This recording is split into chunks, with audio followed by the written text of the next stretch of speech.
PFI ban कर रहे तो आरएसएस भी बैन करो। आरएसएस को आपने छूट क्यों दे रखी है?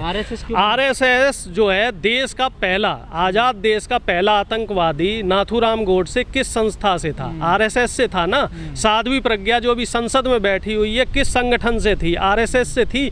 और ऐसे में हजारों नाम गिना सकता हूं जो आतंकवादी गतिविधियों में लिप्त रहे और जो आरएसएस से जिनके प्रत्यक्ष और परोक्ष रूप से संबंध है। तो कार्रवाई करनी है दोनों तरफ कीजिए। मैं नहीं कहता साहब, ये तो कुछ चंद लोग जो बीजेपी के लोग हैं वो लोग कहते हैं कि राष्ट्रवादी संगठन है। इसी तरीके से जो कुछ लोग जो मुस्लिम पंथी लोग हैं वो ये कहेंगे साहब पीएफआई जो है वो राष्ट्रवादी संगठन है। पीएफआई पे टेरर फंडिंग आ रही थी जिसका हिसाब तो टेरर फंडिंग तो आरएसएस पे भी आ रही है। टेरर फंडिंग तो दोनों तरफ आ रही है। कट्टरपंथ से जुड़ी हुई जो भी संस्थाएं हैं, चाहे वो पीएफआई हो चाहे आरएसएस हो, दोनों पे ही बराबर सख्त कार्रवाई होनी चाहिए। दोनों को ही बाहर से फंडिंग मिलती है और दोनों ही लोग कट्टरपंथ को बढ़ावा दे रहे हैं और दोनों ही तरह की जो संस्थाएं हैं वो देश में सांप्रदायिक सौहार्द को बिगाड़ने का प्रयास कर रहे हैं। और इस तरह की जो गतिविधियां हैं जो दोनों ही तरह की संस्थाएं कर रही हैं, चाहे वो संघी करें चाहे वो मुसंगी करें, हमारा दोनों से ही विरोध है। हमारा देश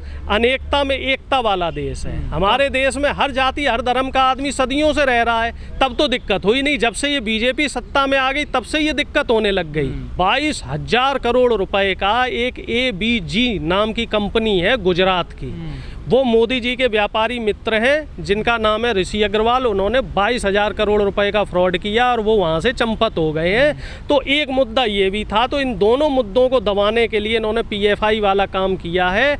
इसमें मैं स्वागत तब करता जब विश्व हिंदू परिषद, बजरंग दल, आरएसएस जैसे जो आतंकी संगठन है, अभी केरल में जो बम विस्फोट हुआ था उसमें आरएसएस का हाथ था। और तमाम जगह इस तरह से जो आतंकवादी गतिविधियाँ होती हैं, जहाँ लिंचिंग का काम होता है, जहां धर्म और जाति के नाम पे दंगे होते हैं, तो उसमें भी आरएसएस के तमाम लोग संलिप्त रहते हैं। अगर इस तरह की जो आरएसएस जैसी जो संस्थाएं हैं, विश्व हिंदू परिषद जैसी संस्थाएं हैं, बजरंग दल जैसी संस्थाएं हैं, इन पे भी अगर बैन लगा दिया जाए तो मैं खुले दिल से स्वागत करूंगा। एक तरफा जो नीतियां चल रही हैं, एक तरफा जो इनका वोट बैंक की राजनीति साधने के लिए जो काम चल रहा है, तो ये चीजें इस देश में नहीं चले।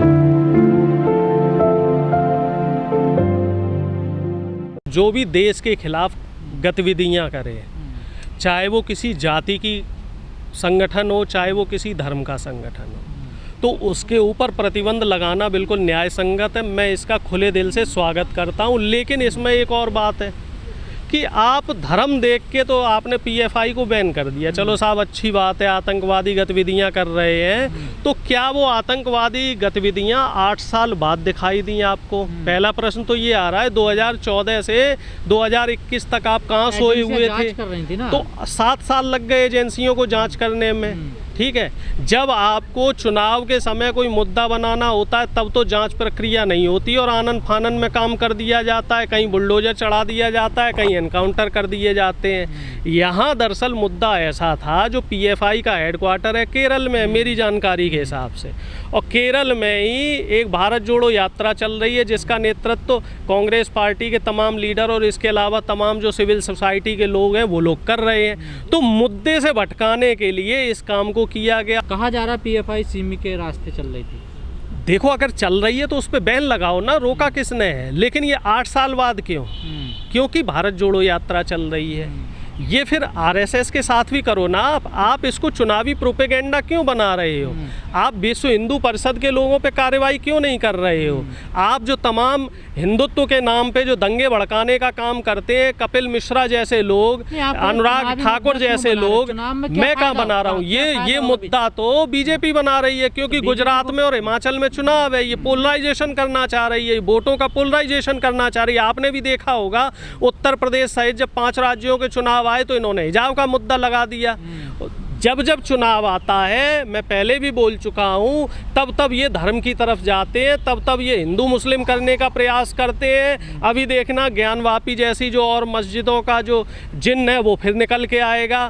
फिर किसी तरीके से कोई नरसिंहानंद जैसा कोई और स्वघोषित जो धर्मगुरु है वो आएगा और धार्मिक भावनाएं भड़काने का काम करेगा। ऐसे तमाम धर्मगुरु बीजेपी ने पाल रखे हैं जो धर्म के नाम पर जो अपना धंधा करते हैं, धर्म की जो इन्होंने इन्होंने दुकान खोल रखी है और लोगों को आपको पाखंड नहीं के लगता नाम पे जब- भटकाने का काम कर रहे हैं, तो ये लोग चुनाव से पहले देखना दंगे करवाने का प्रयास करेंगे। बिल्कुल होनी चाहिए, इनकी ऑडिटिंग होनी चाहिए, फंड कहाँ से आ रहा है, कहाँ खर्च हो रहा है, इसकी पूरी जानकारी होनी चाहिए और एक स्वतंत्र एजेंसी इनकी जांच करे और पूरा इसका लेखा जोखा होना चाहिए कि इसमें जो गतिविधि है वो क्या है, उनका पूरा लेखा जोखा सरकार के पास जाना चाहिए और विपक्ष को भी इसकी पूरी जानकारी होनी चाहिए। इस तरह से नहीं है कि साहब हम जांच कर रहे थे और चुनाव आने वाला है तो हमने छापे डाल दिए। PFI के जो बैन के समर्थन में है? नहीं, हाँ बिल्कुल, PFI के भी बैन के समर्थन में और हम आपके चैनल के माध्यम से मांग करते हैं कि RSS जैसे जितने भी कट्टरपंथ संगठन है और PFI जैसे और जितने भी कट्टरपंथ संगठन है सब पे बैन लगना चाहिए और पारदर्शिता के साथ सबकी जांच होनी चाहिए, सबकी ऑडिटिंग होनी चाहिए, कहाँ से पैसा आया, कितना पैसा आया, कहाँ खर्च हुआ और इसमें जो भी संलिप्त हो, जिसकी भी संलिप्तता हो, चाहे वो किसी भी जाति का हो, धर्म का हो, पार्टी का हो, हर व्यक्ति के खिलाफ धारा जो हमारा जो IPC है उसके तहत सख्त से सख्त कार्रवाई होनी चाहिए। ऐसा नहीं कि साहब उसका फर्जी एनकाउंटर कर दो और उसके घर पे बुलडोजर चढ़ा दो।